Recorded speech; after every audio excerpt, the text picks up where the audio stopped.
Hello everyone. इस video में discuss करेंगे मार्केंसिया की वेजिटेटिव रिप्रोडक्शन के बारे में। मार्केंसिया के अंदर vegetative as well as sexual reproduction दोनों टाइप की रिप्रोडक्शन इसके अंदर देखी जाती है।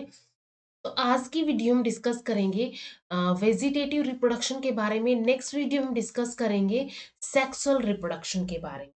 मार्केंसिया के अंदर हम इसका एक्सटर्नल और इंटरनल स्ट्रक्चर डिस्कस कर चुके हैं। उन वीडियोस के लिंक आपको डिस्क्रिप्शन में मिल जाएंगे, वहां से आप वीडियो देख सकते हैं। एंड वीडियो अगर हेल्पफुल लगती हो तो लाइक कीजिए, शेयर कीजिए अपने फ्रेंड्स के साथ, इन चैनल को सब्सक्राइब कर। तो स्टार्ट करते हैं वेजिटेटिव रिप्रोडक्शन इन मार्केंसिया। अब ये जो वेजिटेटिव रिप्रोडक्शन है मार्केंसिया के अंदर, ये तीन मेथड्स के थ्रू होती है। या तो ये हो सकती है progressive death and decay of the thallus. Thallus का जो है डेथ हो जाए या फिर उसका डिके हो जाए, जिसकी वजह से वहां पे क्या होगा, वो अलग अलग टुकड़ों में पीसीज में बट जाएगा एंड वो पीसीज नया थैलस बना। सेकेंड यहाँ पे ये होता है एडवेंटेसियस ब्रांचेस के थ्रू। ठीक है, कुछ एडवेंटेसियस ब्रांचेस निकलती है थैलस से, उनके थ्रू भी मार्केंसिया वेजिटेटिव रिप्रोडक्शन शो करता है। And third one is the जेमे। ठीक है, जेमे के थ्रू इसके अंदर क्या होता है, वेजिटेटिव रिप्रोडक्शन होता है। ये डोर्सल सरफेस के ऊपर कुछ स्पेशल टाइप के स्ट्रक्चर होते हैं। तो वन बाय वन हम इनको देखेंगे अब। तो सबसे फर्स्ट है जो थैलस है, या तो उसकी डेथ हो जाए या तो उसका डिके हो। इसके थ्रू कैसे इसके अंदर रिप्रोडक्शन हो। गैमेटोफाइट की परिपक्व कोशिकाएं जो मेच्योर हो जाती है, वो अल्पजीवी होती है। ठीक है, वो कम जीती है, लेकिन जो शीर्ष कोशिका द्वारा नियमित रूप से नई कोशिकाएं बनती रहती है।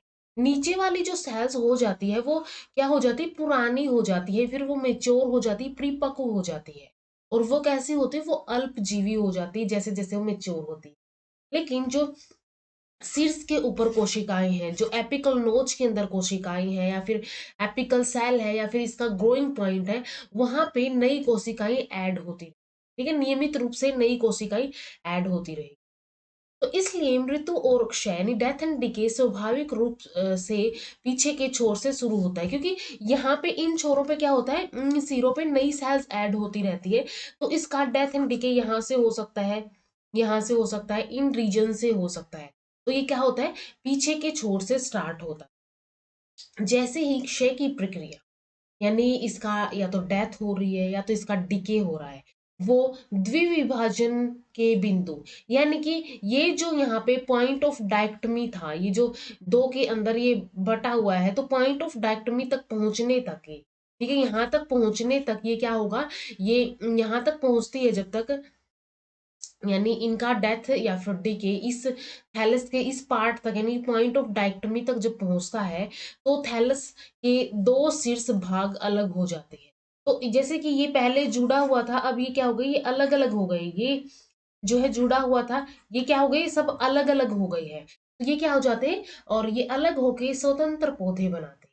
तो इस वे में प्रोग्रेसिव डेथ एंड डिके से वेजिटेटिव रिप्रोडक्शन होती है मार्किंग। ठीक है, तो इसके अंदर सबसे पहले तो यहाँ पे नई सेल्स इस सिरे पे ऐड होती है, शीर्ष कोशिका वाले या फिर एपिकल नोच वाले सिरे पे। एंड जो यहाँ पे डेथ एंड डिके होता है, वो जो इसका परिपक्व या फिर मेच्योर टिश्यू होता है, मेच्योर सेल्स होती है, उस साइड में इसके अंदर जो है डेथ एंड डिके होता है। अब डेथ एंड डिके जब इसका होगा, डिके होगा, तो जो पॉइंट ऑफ डायक्टमी या फिर इसका जो द्विविभाजन का जो बिंदु है, वहां तक जब ये क्षय पहुंच जाएगा, तो थैलस का जो शीर्ष है वो दो भागों में बट जाएगा, और दोनों ही भाग क्या करेंगे, फिर अलग अलग नए थैलस यहाँ पे बनाएंगे, न्यू थैलाई यहाँ पे ये फॉर्म करेंगे। सेकेंड यहाँ पे आता है एडवेंटेसिस ब्रांचेस के थ्रू। एडवेंटेसिस ब्रांचेस के अंदर क्या होगा, यहाँ पे मार्केंसिया की कुछ प्रजातियों में गैमेटोफाइट की उद्र है, यानी कि जो गैमेटोफाइट का वेंट्रल सरफेस होता है, उसके ऊपर अपस्थानिक शाखाएं होती है। वेंट्रल सरफेस के ऊपर क्या निकलेगी, यहाँ पे एडवेंटेसियस ब्रांचेस निकलेंगी। ये शाखाएं जनक थैलस यानी जो पेरेंट थैलस से अलग होने पर, जैसे कि ये पेरेंट थैलस है और ये शाखाएं निकली है, तो ये शाखाएं जैसे ही अलग होंगी, नई थैलाई के अंदर विकसित हो जाएंगी। इसके अलावा जो मार्केंसिया असेमिका या फिर मार्केंसिया पालेमेटा जैसे प्रजातियों में अपस्थानिक शाखाएं आर्किगोनियोफोर के डंठल या डिस्क से उत्पन्न होती है। जैसे कि ये क्या है, ये इसका एक स्टोक है जिसको गैमिटोफोर बोल सकते हैं या फिर आर्किगोनियोफोर बोल सकते हैं या फिर एंथ्रीडियोफोर बोल सकते हैं। तो आर्किगोनियोफोर से के जो इसकी जो स्टोक है या फिर इसकी जो डिस्क है वहां से निकलती है। ये डिस्क लाइक स्ट्रक्चर बनता है और यहाँ से क्या बनती है, एडवेंटिशियस ब्रांचेस बनती है। मार्केंसिया निप्लेंसिस में एपिकल एडवेंटेशियस शूट होती है। ठीक है, इनके अंदर जो एपिकल पोर्शन था वहां पे इनके अंदर एडवेंटेशियस शूट निकलती है। And third one is the जैमे, सिंगुलर इसको जैमा बोला जाता है। ये विशिष्ट बहुकोशिकीय एलैगिंग प्रजनन निकाय है। ठीक है, ये क्या होता है, एक बहुकोशिकीय एलैगिंग प्रजनन, यानी कि एक तरह से मल्टी सेलुलर होते हैं ये, और ये एक टाइप का एसेक्सुअल रिप्रोडक्शन का एक मेथड होता है। ये छोटे ये जो होते हैं अब जैमे, ये छोटे कपूलों यानी कि स्मॉल क्यूप्यूल्स में पैदा होते हैं। जैसे कि ये कप लाइक स्ट्रक्चर को ही क्यूप्यूल बोला जाता है, इसके अंदर ये पैदा होते हैं जिन्हें जैमा कप कहा जाता है। इसको क्या बोला जाता है, स्मॉल क्यूप्यूल को, इसको जैमा कप बोला जाता है, जो मध्य सिरा क्षेत्र में थैलस की पृष्ठीय सतह पर मौजूद होते हैं। जैसे कि अगर हम बात करें कि ये थैलस के अंदर ये कुछ ऐसी एक ब्रांच थी, और ये यहाँ पे क्या था, इसका मध्य शिरा था या फिर मिड रिब थी इसकी। तो मिड रिब वाले रीजन के ऊपर ऐसे कप लाइक स्ट्रक्चर यहाँ पे फॉर्म होते हैं, and in cup like structures को ही क्या बोला जाता है, इन कप लाइक स्ट्रक्चर को जैमा या फिर इनको जैमे। एक जैमा कप लगभग 2 मिलीमीटर व्यास और 3 मिलीमीटर ऊंचाई का होता है। इसके किनारे हाईलाइन लोब्ड या फिर स्पाइनस या फिर संपूर्ण होते हैं। जैसे कि यहाँ पे ये फ्रिंज्ड मार्जिन होता है। जैमा कप में फर्श में कई छोटे डंठल वाले डिस्कॉइड और द्विउतल यानी बाई कन्वेक्स जैमा कप होते हैं। छोटे छोटे इनके अंदर स्टोक होती है, और ऐसे टाइप के जैमा कप जो है इनके अंदर ऐसे इसकी सतह पर, ये जो कप है इसकी सतह के ऊपर ये पाए जाते हैं। ऐसे ऐसे टाइप के यहाँ पे क्या होते हैं, इनको बोला जाता है जैमे। जैमा कप के अंदर ये एक जैमा कप हो गया, और ये जैमा कप के अंदर ये क्या है, ये जैमे है, सिंगुलर इनको जैमा बोला जाए। और ये एक सिंगुलर जैमा है जिसके अंदर ये स्टोक हो गई, राइजोइडियल सेल होती है, ऑयल सेल्स होती है, और ये नोच होती है। तो ये होता है जैमे के थ्रू यहाँ पे वेजिटेटिव रिप्रोडक्शन। जैमे क्या होते हैं, स्मॉल क्यूप्यूल्स होते हैं जो कि मध्य सिरा क्षेत्र के थैलस के पृष्ठीय है, यानी कि डोर्सल सरफेस के ऊपर। ये भी याद रखना है हमें, ये कहाँ होते हैं, डोर्सल सरफेस के ऊपर पाए जाते हैं, और डोर्सल सरफेस के अंदर भी जो मध्य शिरा मिड रिब है उसके अलोंग विद। एक जैमा कप लगभग 2 मिलीमीटर व्यास और 3 मिलीमीटर ऊंचाई का होता है, और इसके जो किनारे होते हैं, इस जैमा कप के जो किनारे होते हैं हाईलाइन लोब्ड या फिर स्पाइनस या फिर संपूर्ण होते हैं।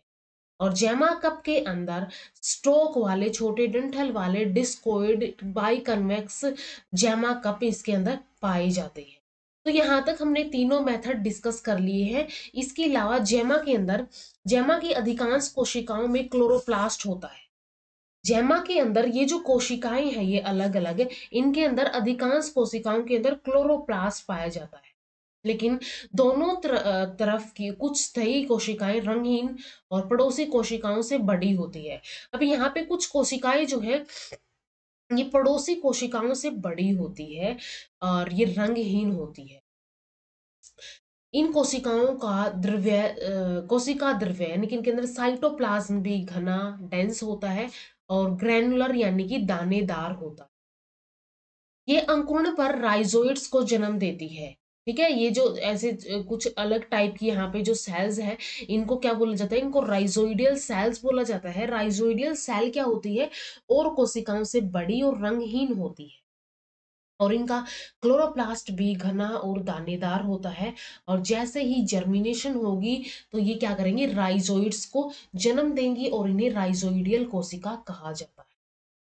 कुछ मिनट में मिनट के क्लब के आकार के श्लेष्मा बाल भी जैमा कप के फर्श से निकलते। इसके अलावा जो जैमा कप का फर्श है, यहाँ से कुछ और टाइप के भी श्लेष्मा बाल यानी कि म्यूसिलेजियस हेयर यहाँ से निकलते हैं इसके, और ये कैसे होते हैं, क्लब शेप के होते हैं। इन बालों द्वारा स्रावित श्लेष्मा पानी को ग्रहण करता है। अब जो भी ये बाल होंगे, जो भी ये यहाँ पे फाइबर्स या फिर हेयर्स होंगे, वो क्या करते हैं, इनके द्वारा म्यूसिलेज स्रावित किया जाता है, सिक्रीट किया जाता है, जो कि पानी को क्या करेगा, एब्जॉर्ब करेगा, पानी को ग्रहण करेगा। और इस प्रकार उत्पन्न होने वाली अंतर्निहित शक्ति यानी कि एक इम्बाइबिशनल फोर्स यहाँ पे लग जाएगा, और जिसकी वजह से जैमा कप जो है, इस जैमा कप से जो जैमे हैं वो क्या हो जाएंगे, डिसैमिनेट हो जाएंगे, इनका प्रसार हो जाएगा।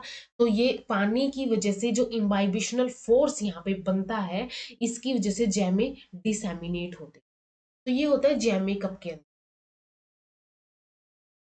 जैमा द्विपक्षीय यानी कि बाइलेटरली सिमिट्रिकल में सम्मित होता है, और पृष्ठ यानी कि डोर्सल और वेंट्रल में विभेदित या फिर नॉट डिफरेंशिएटेड होता है।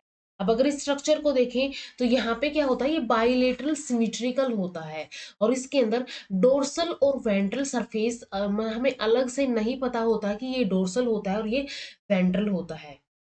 परिपक्व जैमा जमीन पर गिरते हैं। अब ये जैमा जो है, ये जब मेच्योर हो जाएगा, मेच्योर होने के बाद ये क्या करेगा, फॉल ऑफ होगा जमीन के ऊपर, यदि परिस्थितियां अनुपयुक्त हो।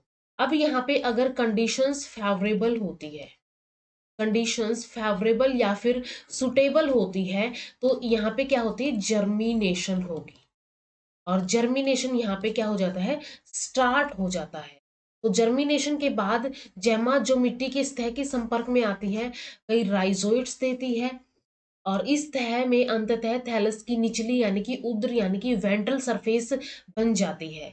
ठीक है, जैसे ये जैमा था और ये गिर गया है नीचे, और जो सरफेस इसका सोइल के कांटेक्ट में, मिट्टी के संपर्क में आएगा, वहां से राइजोइड्स निकलना स्टार्ट हो जाएंगे, और इस सरफेस को बोल दिया जाएगा कि ये वेंट्रल सरफेस है। और इस बीच में दो पार्श्वपायदन यानी कि लेटरल नोच में मौजूद शीर्ष कोशिकाएं। अब यहाँ पे हमने देखा था कि ये यहाँ पे ये नोच होती है, यहाँ पे तो ये दोनों साइड में लेटरल नोच होती है। लेटरल नोच में जो शीर्ष कोशिकाएं मौजूद होती हैं, वो एक्टिव हो जाती हैं, वो सक्रिय हो जाती हैं, एपिकल सेल्स क्या हो जाएंगी, एक्टिव हो जाएंगी, और ये विपरीत दिशाओं में दो थैलस का निर्माण करती है। ठीक है, विपरीत दिशाओं में क्या करेंगी, दो थैलस का यहाँ पे क्या कर देंगे, निर्माण कर देंगे।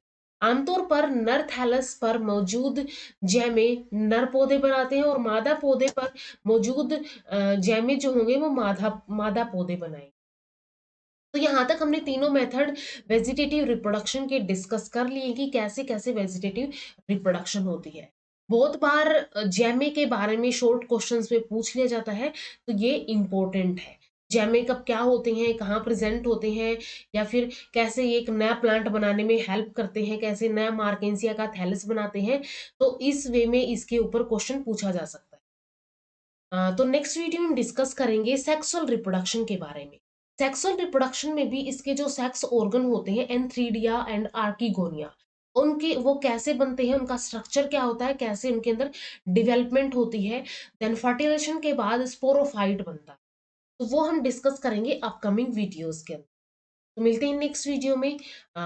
वीडियो अगर हेल्पफुल लगी हो तो लाइक कीजिए, शेयर कीजिए अपने फ्रेंड्स के साथ, एंड चैनल को सब्सक्राइब कर लीजिए। Thank you so much.